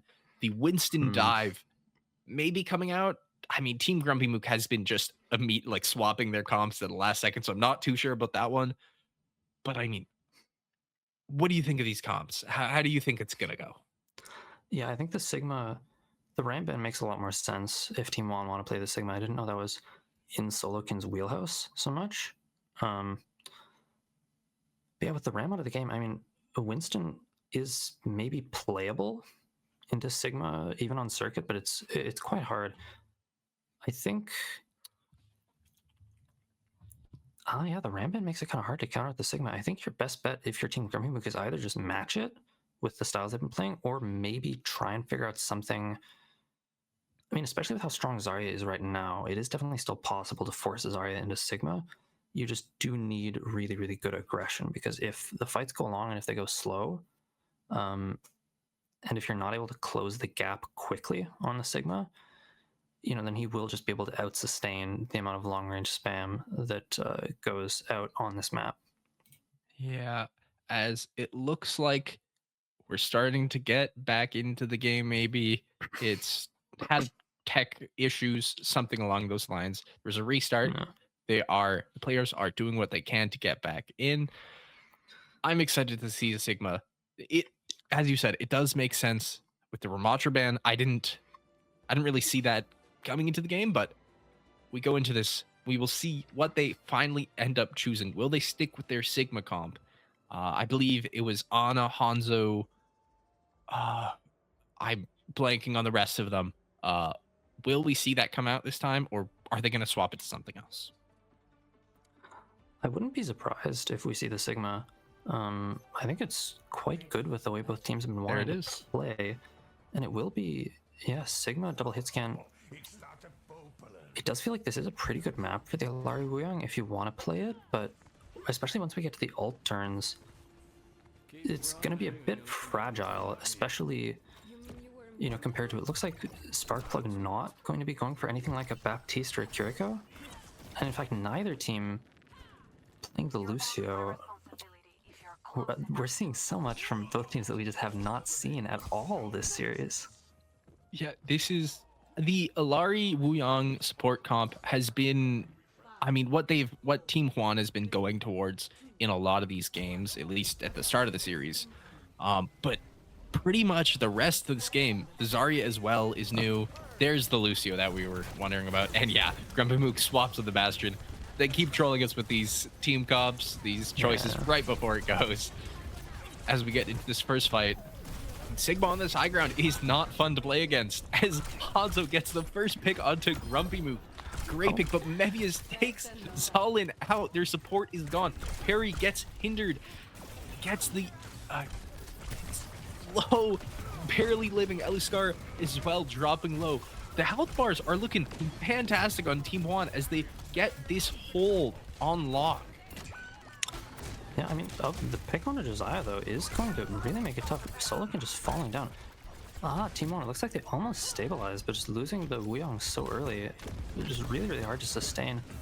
Yeah, they don't want to give up the space, but, I mean, now they have to. Josiah going over to the Reaper, I don't know about this. I mean, to be honest, I think on paper, it's an unlucky first pick onto Zalin, but Team One's comp, you know, maybe they'd want something like a Baptiste or Kiriko, but otherwise it feels like the Hanzo Freya is just really strong into what GrumpyMook have, but it's a double DPS swap from Team One. Yeah, they got staggered after staggered, decided they're gonna swap it up. Maybe they were just trying to do that first hold with the really long range drop. Josiah going back on that Reaper. What we saw in game 3 was great. Harry dropping to said Reaper. Zalin getting Escular or Eluskara as they push Team GrumpyMook back. They get a pretty nice stagger on Sparkplug as they're pushing them back into their spawn. Yeah, really nice stabilization. I mean, the Ashe actually doing quite a lot, and you can see how much damage these supports from Team One have been doing. Gonna be hard for Perry to close the gap now on this more open part of the map. I mean, that was really a great opening for Team GrumpyMook that, you know, has slipped by, but they do have a lot of ults coming online. Gonna be maybe a little hard to find the most value with these ults, but really winnable. It looks like it is going to be the Grav artillery coming out again, and 2 kills. Gonna get both their supports. They're not gonna have really anything after that as he just kill the rest of them. Josiah's nowhere to be found. He gets away safely, isn't gonna get staggered, or goes back in at 12 HP to tap it, I guess. Stalls him a little bit. He's gonna be staggered for another 10 seconds. I'm not sure how worth that is. So they go into this fight. They did pop 3 ults for the one on the side. Or sorry, no, not even one. He just swapped. He didn't use it all. There is Bob coming down into this fight. It is a pretty staggered fight. As they go in, GrumpyMook is trying to get the hide. Sparkplug uses the lamp as they go in. Heavy is dropping low, does fall into this fight. The point barely has moved as Josiah gets 2. Perry does get 2 back though. As Perry nearly fully charged, just getting everything done. Perry with 3 trades in a seemingly lost fight. It is 2v2 now. Respawns are going to be back faster for Team One, but Sparkplug just so much pocket on Perry, and Silicon can't live. Fully charged Zarya is just so lethal, but going a bit too far maybe. Can Perry get out here? I mean, I guess, do they have people supporting? I guess they do. Coxel does drop to Mevius as they are doing what they did in game 2. They are getting this point up so fast. They're going to have so much time on this last point if Team Juan isn't able to succeed into this next fight. They do have even ults a little bit faster with Josiah comparing to GrumpyMook. As the Grav comes out, the wave as well, saving Perry.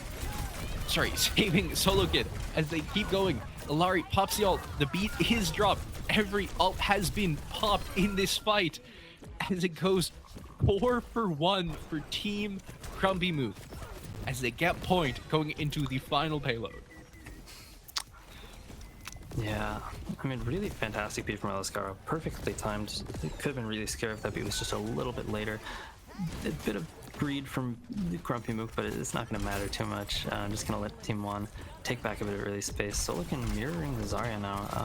Yeah, just couldn't find the value on the Sigma. I mean, one Flux and Simon took parry to use 2 grabs. See, going into this next point, Josiah has all, GrumpyMook does not. The lamp gets popped early. Mevius drops. GrumpyMook gets 2 on the back. He is just lethal as Aluskara finishes off Solokin. They're getting what they need in these fights. They are so lethal.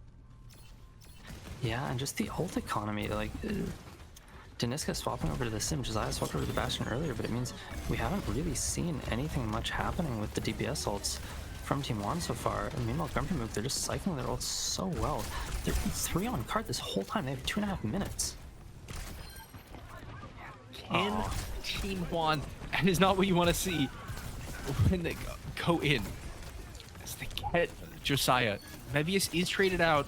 Perry does get Caxel though. That is their Lucio down. Solokin dropping extremely low. Does drop themselves.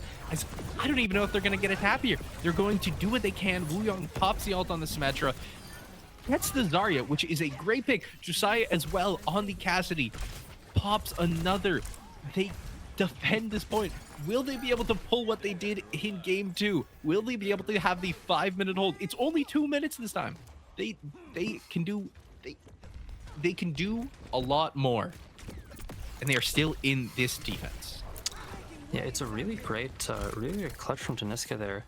Just getting so much done on the Symmetra, touching with the Wuyong bubble, just able to you know, survive just long enough to get that recontest. But there's 3, almost 4 ults online for Team GrumpyMook. Team Juan, they need to get something done fast, or Deniska needs to get the biggest sim wall we've ever seen. Mook on the flank. Wait, Mook's... What are they... They have... Mevius is just dragging the cart. They're just letting this happen? As Symmetra pops her wall, there is a lot of ults coming out. The Bola comes out, the grab comes out, the lamp saves Parry. Zalin does drop. Deniska getting really low here. Parry does fall eventually, same as Deniska. As the beat gets dropped, High Noon comes out, dies before he can get any value of it. Solokin doing what he can to defend this point. GrumpyMook on the Bastion, shredding everyone down. That is the team wipe. Can the Tracer defend? Not in time, as that is 44 seconds for Team GrumpyMook on the offense. It's so winnable for Team Juan. I mean, Coxel gets the beat online, I believe, only after dying. But yeah, I mean, the sim wall finds a ton of value. I mean, the grab from Parry, you know, only able to find a solo grab, almost looked like it wasn't going to be able to convert a kill at that. But yeah, the beat from LSCR just comes up a little bit too fast. And really, before the fight, I don't know what that was, what Team Juan were trying to do, but they just give up all the high ground space, they give up point control, and they wind up just having to rush to low ground while BoostGrumpyMook are sitting for free on high ground. They gave the space they so desperately needed to hold that point. As we get into this side swap, team comp looks the same on GrumpyMook's. It looks the same on Team Juan. How do you think this is going to go? Do you think they're going to have the miracle offense, bring it to the OT, and have a meter difference in the win again? Or do you think they're going to just maybe roll this offense? What's your thoughts?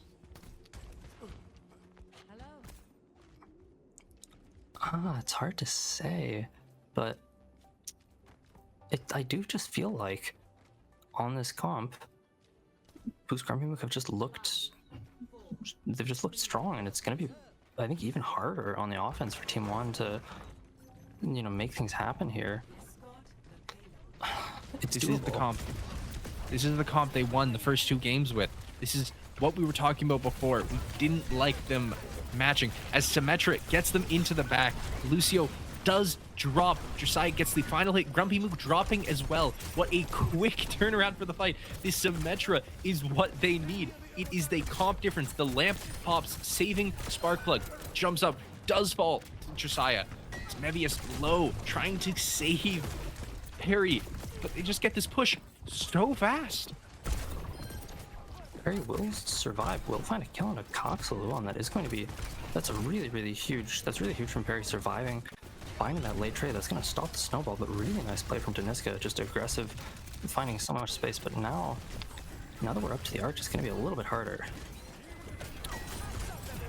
They weren't able to fully get that push off the advantage. It does look like they are getting slowly pushed back. Josiah dropping low. GrumpyMook does fall. There is the DPS 1-for-1 trade. Symmetra is doing what Symmetra does. We get the bola out for Mevius getting Caxel, but Eluscar is traded back. Mevius dropping, and Deniska is as well. It is trade for trade, support for support, DPS for DPS. And Barry gets the tank. They end up winning that fight. Just by the barely. Trade onto Sparkplug does hurt, but it might not matter too much. Solokin goes down late as well. But with the Sim Lucio, I mean, Team Juan, they're going to be able to get back fast. It does look like Sparkplug will be back in time, though. Yeah, and Team Juan, they're just taking a while to get up to these ultimates. BoostGrumpyMook, they still have ult advantage. Looking at that grab from Perry, looking at that window from Sparkplug, both come out right away, and just nothing Team Juan can do about it.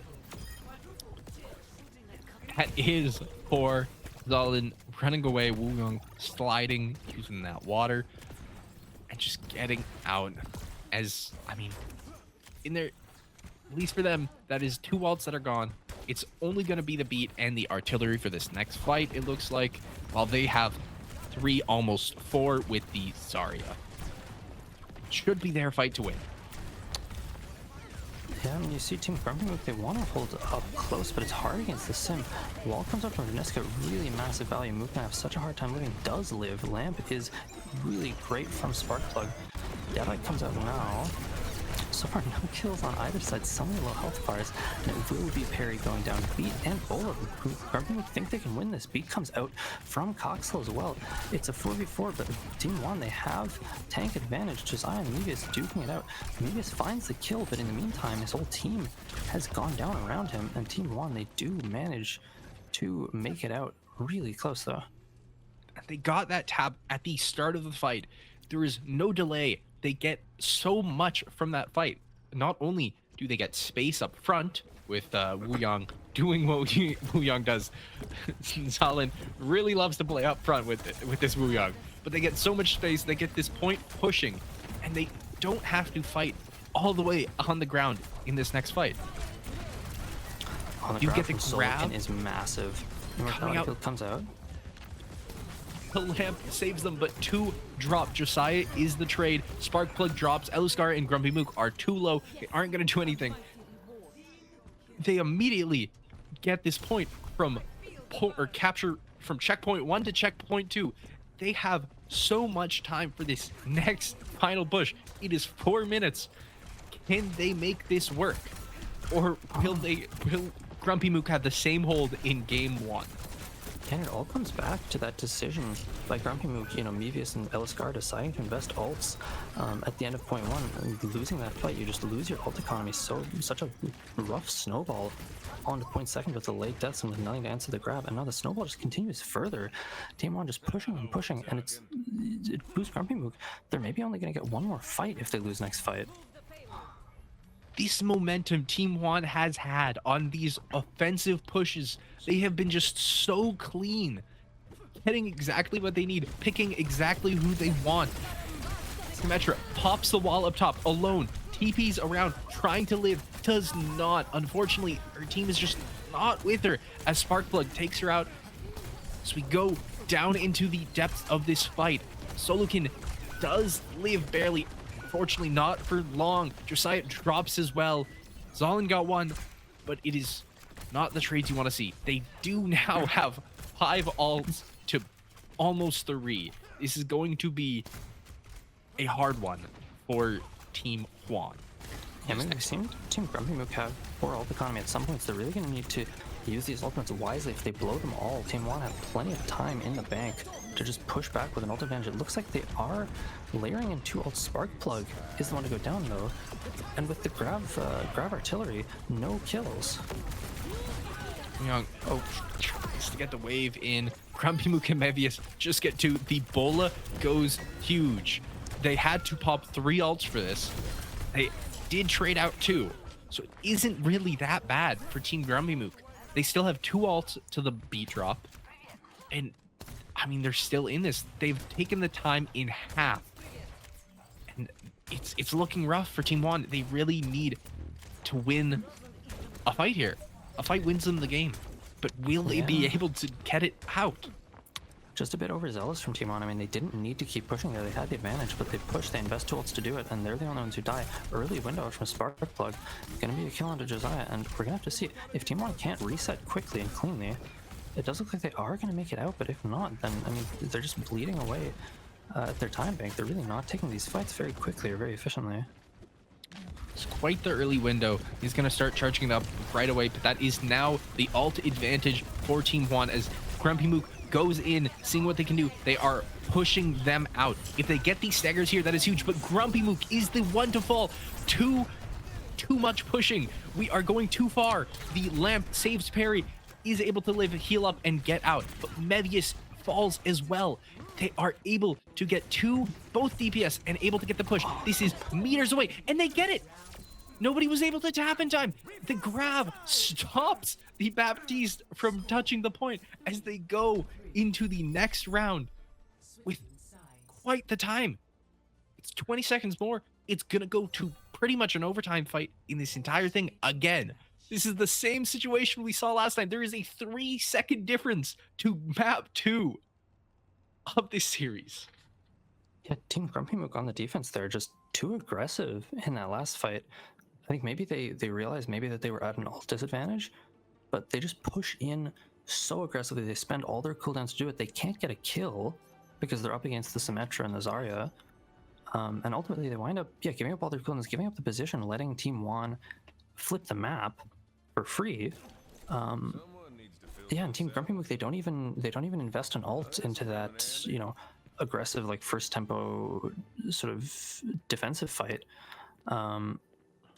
So it's sort of, it feels like they're trying to play for like the early first tempo aggressive fight on defense when they have ult disadvantage, but then they just don't commit. They don't commit an ult to it, and so they wind up, you see Perry and Sparkplug are able to live behind, but they just can't really get anything done. Eventually, they can't even touch the point. Farah from GrumpyMook at the 11th It's not hour, swapping. I assumed he was swapping. They're changing their comp entirely. I assumed he was swapping this entire time. I didn't want to make a comment on it because he's been trolling us all game with these. As Josiah finds the shot onto GrumpyMook, his hit scan is deadly as they go into this fight. Deniska and Josiah are shredding them into pieces. Josiah with the 3K. Denisa gets one, and I mean, Perry's just left to die. The stagger is huge. It's going to be 20 seconds left. Less than 20 seconds left when Perry is back alive. Trades are big though. Team Juan, they do overstay their welcome. The respawns from BoostGrumpyMook are able to find 2 trades, and right away what was looking like such a strong hold from Team Juan is going to be breaking for now. They're waiting for their teammates to get back. Hopefully they don't get any staggers. They want to see this happen. Mebius is dropping low, gets back to full, perfectly fine. When we get around this corner, we are going to see a big fight as overtime hits. This is potentially the last fight of this overtime. Yeah, TP immediately just dodges the artillery strike. They dive right onto GrumpyMook, but the immortality field from Sparkplug, it's so huge. The bola from Mevius finds 2. Solo King will fall. It's just Josiah left in Team GrumpyMook. They're able to keep this push going. Team Juan, they flip aggressively with the TP, but they just don't have the ults to commit to it. They get the TP, they dodge the artillery, but Mevius and Sparkplug are ready. They are waiting. Sparkplug immediately drops the lamp, saves his entire team. This lamp has been so crucial in so many of these fights. Mevius hitting the bola, hitting 2, and just winning them the fight there as they go with ult advantage, popping the window early. Are they going to be able to get anything with it though? When it comes out, no kills and no second ult for Team GrumpyMook. There's the Tidal Blast from Zalon pushing forward with that.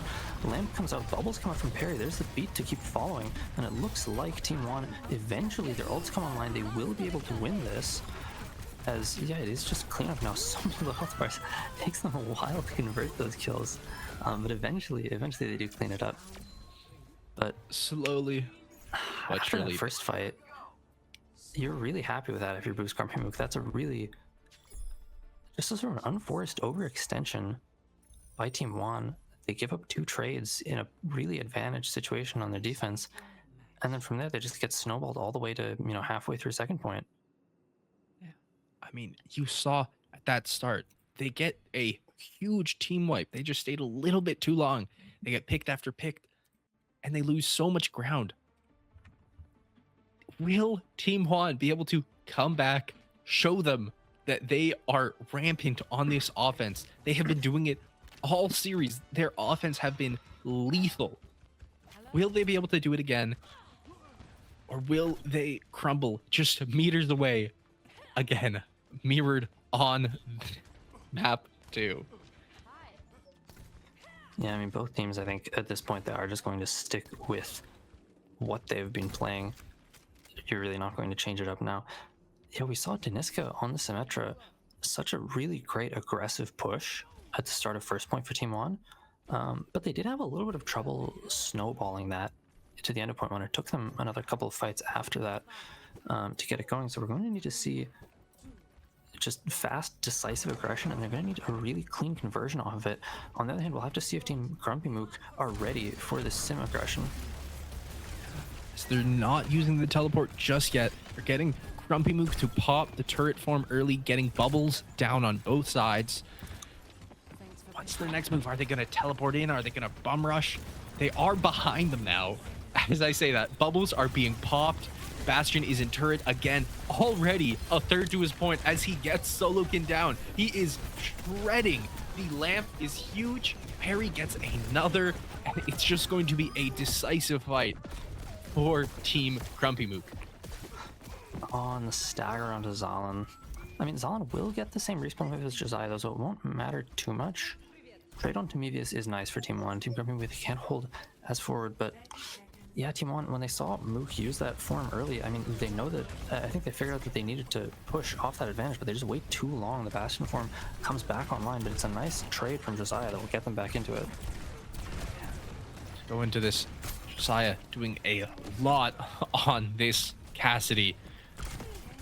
Full HP bars. It will be overtime in 6 seconds here. The artillery comes out, clears out the point. Symmetra is able to dodge it. The lamp is huge, but goes off the map, just stepped a little too far. The lamp is down, Eluskara is down, but nobody tapped the point, as that is a win for Team GrumpyMook into this final game of the series. Map 5, everything on the line. Double overtime. They managed to stop the reverse sweep. What a series. I mean, really just such a team effort from Team BoostGrumpyMook. I mean, really living up to the name. They play to BoostGrumpyMook. They really play around that Bastion, enable him, give him so many resources, but every single part of the team clicking, everyone with huge plays. You know, Perry able to give so many resources, still live, still find big grabs. The grab artillery combo comes up big almost every time. Meavy is coming up with picks, Sparkplug with just the perfect lamps, the perfect Suzus, fantastic beats and boops from Eluskara. What a series. That was indeed. I mean, both these teams showed what they were made of. This was an insanely close game. I can guarantee. I mean, first map it was 2-1. Second map went to double overtime. Third map, it was pretty decisive in Team Juan's favor there. It was 3-1 for them. Then the fourth map on that push went barely. They pushed 100 meters in overtime to clutch it back. And they ended up losing the game. They did so much to make that reverse sweep, the dream of the reverse sweep, come to life. But Team GrumpyMook was able to deny it. They got their revenge from that round 2 loss. They were able to bring it back 3-2. Oh my goodness, that was amazing. Yeah, I mean, can't ask for more out of an intramurals finals. I think we really see both teams sort of trying to trying to play their own styles right down to the end. Everyone just sort of playing what they think they can be the best on. Deniska, I think, coming up really huge. So many great plays on the sim pick.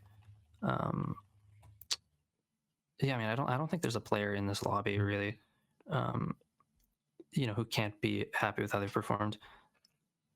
Such an incredibly close series. Just in the end, Team Juan, they're just not quite able to crack the Bastion comp. Team GrumpyMook with just the momentum, with the teamwork, with the clutch plays, just barely get it over the line. Yeah, What a series. You could go to every single one of these players and tell me they were the MVP of the series, and I would believe you. Every single one of them stepped up when they had to, hitting their alts, just playing correctly, playing smart. They did what they had to do in their respective roles. They just did so much. And that was a banger of a series. As we may be getting an interview, we are double checking that right now.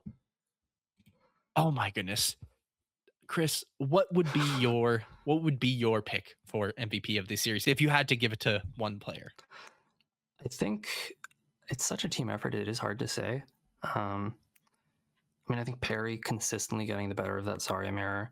I think GrumpyMook obviously getting boosted, getting all those resources on the Bastion and coming up with the goods, on that signature hero. Mevius, of course, doing so much on the Freya, but I'm going to be controversial. I'm going to say Sparkplug. I think that playing a style like this, it comes down to the backline, it comes down to the supports, and just consistently Sparkplug with, I don't think there was a single big ult fight, for Team Juan that Sparkplug didn't have a lamp or a Suzu to answer.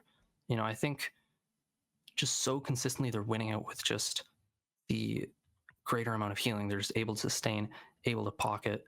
And yeah, I think Sparkplug just never going down first, always with the, defensive cooldowns when they're needed. A lot of just like clutch plays. I think I would say honestly Sparkplug is my MVP. I'm gonna honestly have to probably agree with you there. You said it's controversial, but he hit everything he needed to. I don't think there was a single lamp wasted every single time. There was so much value out of it on that Baptiste. He was so valuable on that Kiriko. The alts saved so many fights for them. As I'm not trying to say that anyone else was bad on the team. Perry, Mevius, GrumpyMook, Eluskar, they all did their part. Sparkplug went above and beyond with what he did. It was so amazing to watch. It was so fun. Yeah, and what a reversal. I mean, Team GrumpyMook, they come back with, I think, the bottom seed going into the playoffs, and just incredible lower bracket run against the undefeated Team Juan. Crazy upset, just really, really incredible series from Team BoostGrumpyMook. I mean, what more can you say? Yeah, as it does look like we are going to get an interview with GrumpyMook, the head of the team almost. It is BoostGrumpyMook. Yeah. We will be right back after we set this up, get a amazing interview for an amazing series. We will see you guys very shortly.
Okay, hello everyone. Welcome back. We are here on the stream with Mook. What a series. How you feeling, Mook?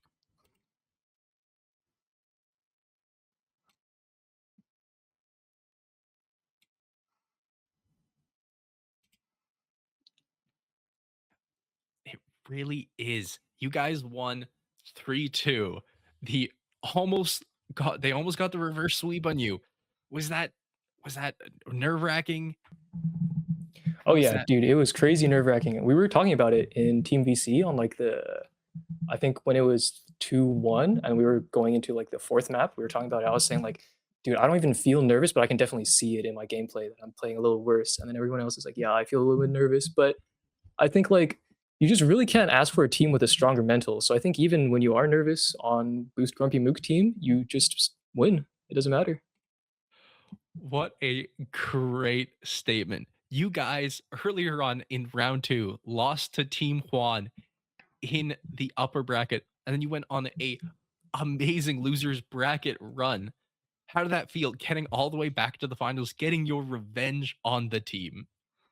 Yeah, I mean, we just found the magic pill. It's just Zarya Bastion. We started playing what we were good at, and then for some reason, like our team coordination is just insane once we get onto the Zarya Bastion Lucio comp. So it feels great being able to climb our way back up to the losers and then finally beat Team Juan because we did think that we could beat them as long as we played together as a team. Now, I do want to ask you about that Zarya Bastion comp because it was like your guys' signature style. I know from personal experience you're quite fond of the Bastion, but yeah, where did that come from? Who had the idea? Who called that comp? Honestly, I can't even remember. It was definitely sometime in the losers bracket that we first started picking it up. Maybe it was inspired by the Zarya Reaper. I think we tried the Zarya Reaper a little bit before, but we just couldn't get it to work because I just had no idea how to play Reaper. And then I guess I went back to my roots and just like, I guess Bastion is the same thing. You have high DPS close range. You can bubble him and then you'll get charged and you can play off the Zarya with charge. And then you can also use your nade to disengage and re-engage, especially with the second perk. So yeah, I guess that's where we came up with it. Sometime in the second bracket, I think it was me, Perry. I think it was our whole team, really. Couldn't have done it without a Lucio as well, Lucio Bap. And did you feel at any point in the series, did you sort of doubt the comp at any point? I mean, I know that on Runasapi, you got reversed off of a pretty insane lead. And then on the circuit, on your second attack, you guys sort of rolled out on the Pharah. So what was the reason behind that Pharah swap? Or like at any point did you Pharah find was on me. I low-key just wanted to try and counter the Sim, but I'm not good at Pharah, so I just went back to the Bastion. I never doubted the comp, really, because even if I mess up, I have like my teammates to back me up. Like you can see Mevius's insane clutches, Perry with the Zarya on high charge, unkillable demon, and then like we just have, I don't know. I never doubted it once. And who's mostly calling? Because we saw some like really just strong macro play the whole time, and especially I think just winning the Zarya mirror, and just looking like really coordinated as a team. So who's doing most of the shot calling for your team? What do you say? Yeah, honestly, it's kind of magic, but I do think I am taking a lot of the lead, especially trying to call our rotates and whatnot. I do make a lot of mistakes, but I feel like if your Bastion player is not calling anything, he's just going to get caught out and he's just going to die. So I try to do my best there. And you were really setting up your team to just give you all the resources, really. Yeah, boost you. exactly. Yeah. And you've talked about your team mental, but I mean, map 4, Honest France, you're up like, you almost full cap the map and then you wind up, they push over 100 meters. Yeah, I mean, back. It doesn't matter because we lost every single game before playoffs. And then, so one map loss doesn't even matter to BoostGrumpyMook, I guess. We can just bounce back. We pretty much play every single map as if it's the first one. We play our best, we bring our best, we hard calm each time, and we win. Yeah. Recipe to success, just strong mental, strong teamwork. Stick to your guns.